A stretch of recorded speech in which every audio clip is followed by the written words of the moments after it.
नमस्कार प्रिय दर्शकों, मैं नलिनी आरकर आप सभी का अपने चैनल अंक शक्ति में स्वागत करती हूँ। अभी तक हमने सभी प्लैनेट्स को हमारी कुंडली के 12 भावों में जाना, एक फॉर्मूला समझा कि जब एक घर के कारक तत्व और एक प्लैनेट के कारक तत्व मिलते हैं तो किस तरह के रिजल्ट्स देते हैं। अब उसमें नेक्स्ट पड़ाव में जाते हुए अब हम जानेंगे हर घर को कि जब उस हाउस लोड या उस घर का जो मालिक है वो किसी भी घर में बैठता है तो किस तरह के प्रभाव दे सकता है, या उस घर को जो डोमिनेट कर रहा है या उस घर में जो बैठा है प्लैनेट और वो किस किस जो घर की लॉर्डशिप जो है वो कैरी कर रहा है, वो उस तरह के रिजल्ट्स कैसे देगा। तो ओवरऑल आज हम जानेंगे कि पहला भाव जो हमारा माइंडसेट है, हमारा कैरेक्टर, हमारी पर्सनालिटी, हमारे विचार, हमारा इन एंड आउट जो है वो किस तरह से प्रभावित होता है। तो आज आप जान पाएंगे कि आप ऐसे क्यों हैं। आपके मन में क्वेश्चन होता होगा कि मैं ऐसा क्यों हूँ। तो आज आपको आपके व्यक्तित्व के बारे में मैं सब कुछ विवेचना करने वाली हूँ। तो फटाफट से आप अपनी कुंडली बनाएं और देखें कि आप ऐसे क्यों हैं। तो बात करेंगे पहले भाव की।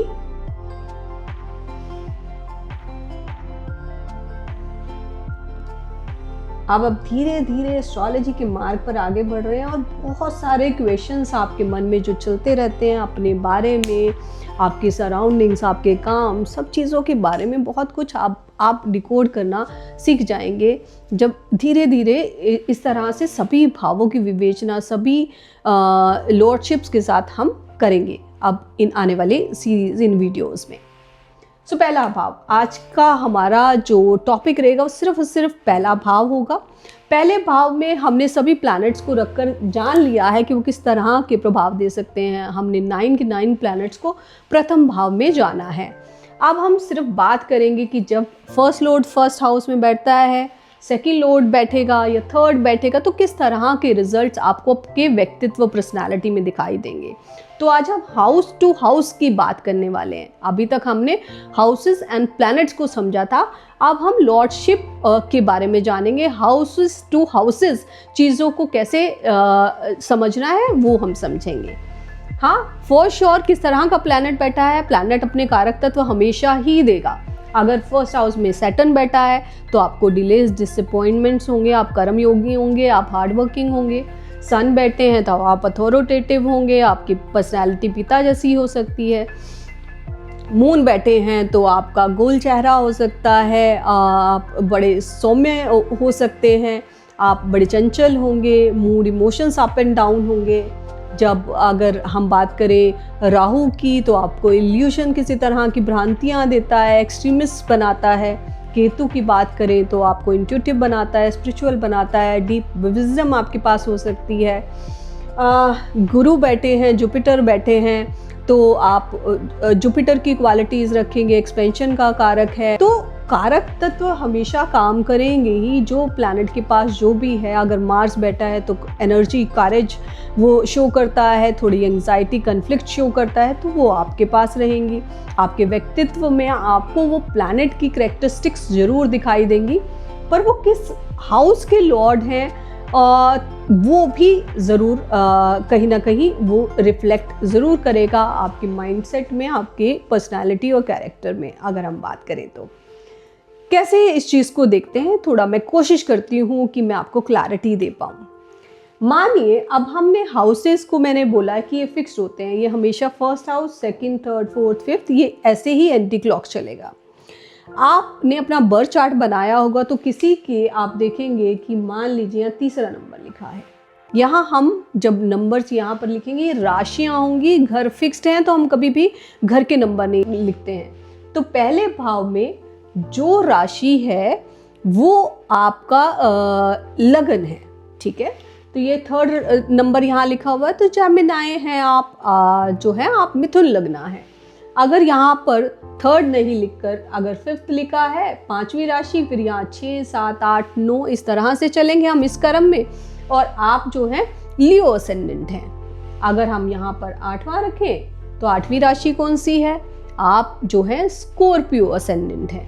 अगर यहाँ पर 7 रखूं तो आप जो है वो लिब्रा असेंडेंट है। तो इस तरह से आप अपना लगन जान सकते हैं, समझते हैं कि किस तरह से आपका व्यक्तित्व का निर्माण होता है। एस्ट्रोलॉजिकल वे में समझने की कोशिश करते हैं। मान लीजिए फर्स्ट लॉर्ड आप जो है वो चौथी राशि से हैं, ओके, और तो आप कैंसर असेंडेंट हुए, कर्क असेंडेंट हुए, तो फर्स्ट हाउस लॉर्ड जो है वो मून है और वो ही फर्स्ट हाउस में बैठ गए। तो क्या होगा, जब first house Lord first house में बैठेंगे तो क्या होगा, प्लैनेट के कारक तत्व तो फॉर श्योर आएंगे ही आएंगे, जैसे मैंने आपको बताया। तो यहाँ पर आपके व्यक्तित्व का निर्माण आप खुद करेंगे, जैसा आपको एनवायरनमेंट मिलेगा वैसा। उसके अलावा जब फर्स्ट हाउस लॉर्ड फर्स्ट घर में बैठा है तो आप अपने आप से ही जुड़ा हुआ महसूस करेंगे। आप सेल्फ सेंटर्ड हो सकते हैं, सेल्फ ऑब्सेस्ड हो सकते हैं।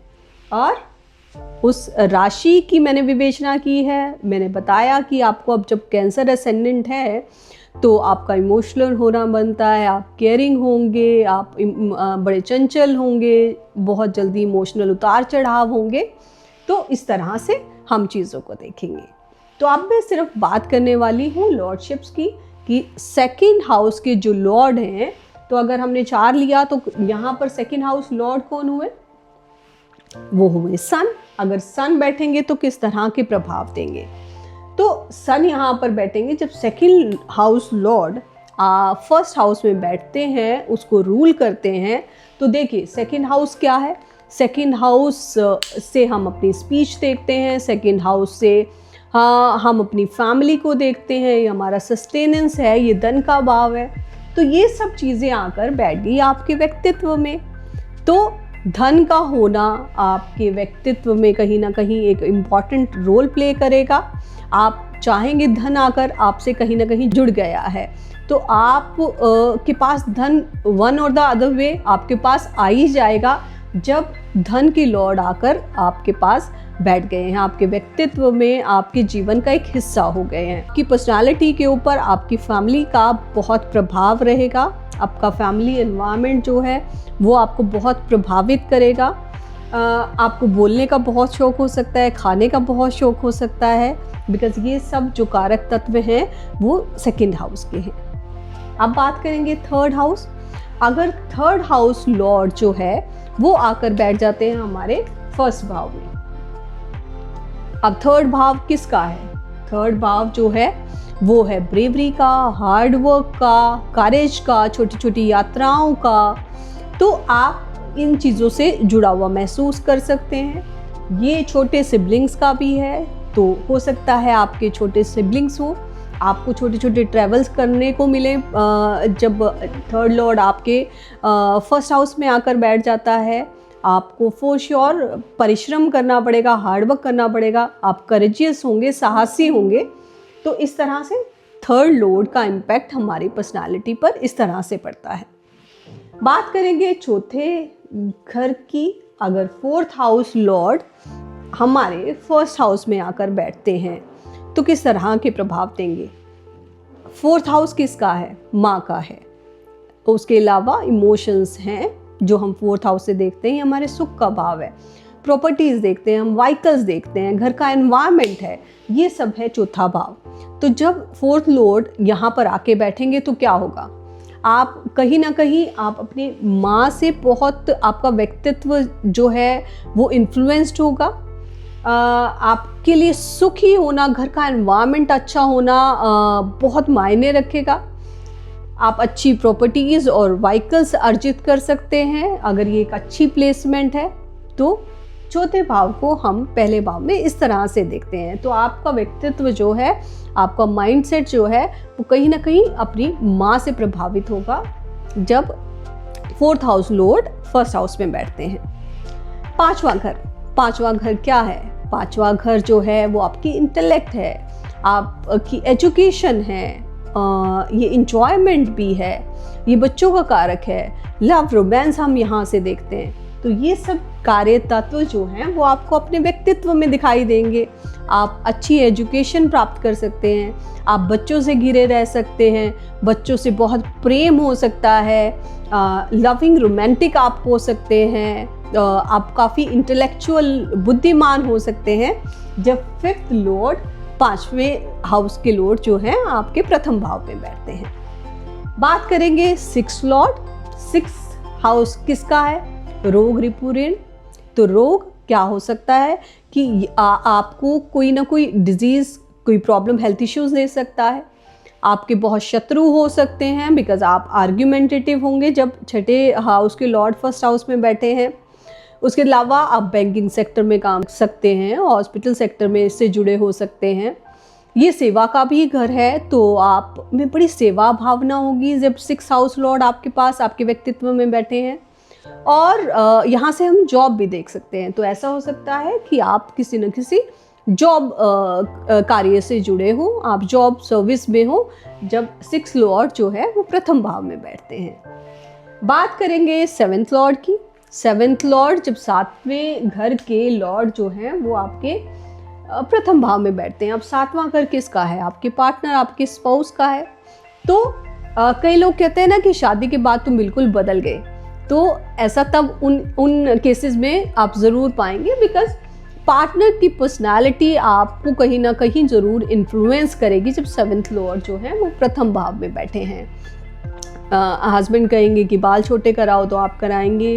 आपकी वाइफ ने बोला कि नहीं, मित्रों में जाकर ज़्यादा नहीं बैठना है, तो आप बैठना बंद कर देंगे।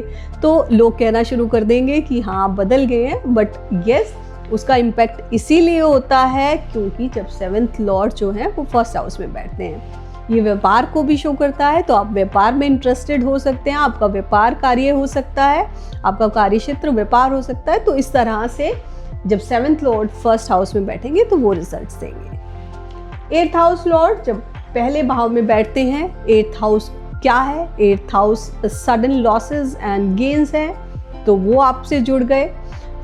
ये रिसर्च देता है, एस्ट्रोलॉजी देता है, इंट्यूशन देता है, ये घर सीक्रेट्स का भी घर है। तो आपकी पर्सनैलिटी कहीं ना कहीं इस तरह से हो सकती है, आपका कार्य क्षेत्र जो है वो इन चीज़ों से जुड़ सकता है। ये हमारे इन-लॉज का भी घर है, ये इनहेरिटेंस को भी देता है। तो इन-लॉज भी कहीं ना कहीं आपको, आपकी पर्सनालिटी को इन्फ्लुएंस कर सकते हैं। इनहेरिटेंस मिल सकती है आपको आपके इन-लॉज से, आपके एंसेस्टर्स से जब 8th लॉर्ड जो है 1st हाउस में बैठते हैं। और अचानक आपके जीवन में बहुत से ट्रांसफॉर्मेशंस को शो करता है जब 8th लॉर्ड जो है वो 1st हाउस में बैठते हैं। बात करेंगे 9th Lord. 9th Lord, 9th house क्या है? 9th हाउस पिता है, गुरु है। तो आपकी पर्सनालिटी पर आपके जो भी शिक्षक होंगे, आपके पिता हैं जो, उनका बहुत इन्फ्लुएंस रहेगा। ये काउंसलिंग का भी घर है, आप अच्छे काउंसलर हो सकते हैं। आप लंबी यात्राएं, ये शो करता है लंबी यात्राएं आप कर सकते हैं। आप शिक्षा के क्षेत्र से जुड़े हो सकते हैं जब 5th लॉर्ड या 9th लॉर्ड यहाँ पर बैठते हैं। उसके अलावा ये हमारे धर्म कर्म को दिखाता है, हमारे रीति रिवाजों को दिखाता है। तो आपकी कल्चरल वैल्यूज़ उस तरह की हो सकती हैं, अपने परिवार से जुड़ी हो सकती हैं, आप अपने ट्रेडिशंस को फॉलो करने वाले हो सकते हैं। तो 9th हाउस इस तरह के रिजल्ट्स आपको देगा जब लॉर्ड यहाँ पर आकर आपकी पर्सनालिटी के घर में बैठ जाएंगे। बात करेंगे 10th हाउस लॉर्ड इन 1st हाउस। 10th हाउस क्या है? 10th हाउस आपका प्रोफेशन है, आपका कार्य क्षेत्र है। तो आपके कार्य क्षेत्र का आपके जीवन में बहुत जो है वो इम्पॉर्टेंट रोल होगा। आप कर्म योगी होंगे, शुरू से इच्छा रहेगी और जल्दी छोटी एज से माइट भी आप अपना प्रोफेशन स्टार्ट कर दें, जल्दी काम करना शुरू कर दें। तो इस तरह से हम, आपके लिए सोशल स्टेटस है वो बहुत इम्पॉर्टेंट हो सकता है। आप अथॉरिटेटिव हो सकते हैं बिकॉज ये अथॉरिटी का, सोशल स्टेटस का भी घर है। बात करेंगे 11वें घर की। 11वां घर क्या है? हमारी इच्छाएं हैं। तो आप हाईली एम्बिशियस होंगे, बहुत इच्छाएं होंगी। ये हमारे दोस्तों को भी रिफ्लेक्ट करता है, हमारे सोशल सर्कल को दिखाता है। तो अपनी यारी दोस्ती का आपके ऊपर बहुत इन्फ्लुएंस हो सकता है। तो जब ऐसा है तो प्लीज़ कोशिश करें अच्छी संगति लें, बिकॉज जैसी संगति होगी तो अल्टीमेटली आपकी रंगत भी वैसी ही हो जाएगी। लाइफ में अच्छे लोगों के साथ जुड़ेंगे तो जीवन में अच्छा कर पाएंगे। तो 11वें घर की लॉर्ड को हम इस तरह से देखते हैं, आपकी डिज़ायर्स भी पूरी होंगी, बिकॉज 11th लॉर्ड जो है वो आपकी इच्छाओं को हेल्प करेंगे आपको पूर्ण करने के लिए, और एक के बाद दूसरी इच्छा जागृत होगी और आप हमेशा प्रयासरत रहेंगे गेंस की तरफ, अपनी इच्छाओं की पूर्ति की तरफ। बात करेंगे 12वें घर की। 12वां घर क्या है? 12वां घर जो है वो मोक्ष है। तो एक तरह से आपके अंदर लेट गो की, लिबरेशन की फीलिंग रहेंगी। कहते हैं कि एक बहुत अच्छी प्लेसमेंट नहीं है, बिकॉज अगर मटेरियलिस्टिकली देखा जाए तो हाँ शायद ये अच्छी एक पोजीशन नहीं हो, पर यहाँ पर आपको ये एक योगी बना सकता है। ये घर नींद को भी रिफ्लेक्ट करता है, नींद दिखाता है, तो आपको सोने से, अकेला रहने से आपको बहुत सुकून महसूस हो। ये जो है ऐसा भी हो सकता है, ये फॉरेन का भी घर है, आपकी इच्छा हो और आप फॉरेन सेटलमेंट करना चाहें, दूर जाकर अपने परिवार से, अपने जिस देश में जन्म लिया है वहाँ से दूर रहना चाहें, आपकी इस तरह की इच्छाएं हो सकती हैं। तो 12वें घर के इस तरह के रिजल्ट्स आपको दिखाई देंगे। एक्सपेंडिचर का भी घर है, इन्वेस्टमेंट का भी घर है। आप या तो बहुत खर्चा करने वाले होंगे, आपको खर्चा करके एक तरह का सुकून महसूस होता होगा, या आप अच्छी इन्वेस्टमेंट्स कर सकते हैं। तो इस तरह से चीज़ों को आप देखें कि कौन से हाउस के लॉर्ड हैं जो आपके फर्स्ट हाउस में बैठे हैं और आपको वो कैसे रिजल्ट्स दे रहे हैं। आई होप ये बड़े इजी वे में आपको हेल्प करेगा अपने व्यक्तित्व, अपनी पर्सनालिटी को जानने के लिए कि मैं अपने फादर जैसा क्यों लगता हूँ। 11वां घर बड़े भाई बहनों का भी होता है, तो मैं अपने भाई बहन जैसा क्यों लगता हूँ, मैं पिता जैसा क्यों दिखता हूँ, मेरे नेबरहुड का मेरी लाइफ में इतना इम्पॉर्टेंट रोल क्यों है थर्ड हाउस लॉर्ड। तो ये सब चीज़ें इस तरह से कैलकुलेट करके हम जान सकते हैं हम ऐसे क्यों हैं। तो एस्ट्रोलॉजी के पास हर चीज़ का आंसर है, आप एस्ट्रोलॉजी के द्वारा सब कुछ जान सकते हैं। आने वाले वीडियो में हम जानेंगे सेकंड भाव के बारे में, हमारी फैमिली, धन कैसे कमा सकते हैं।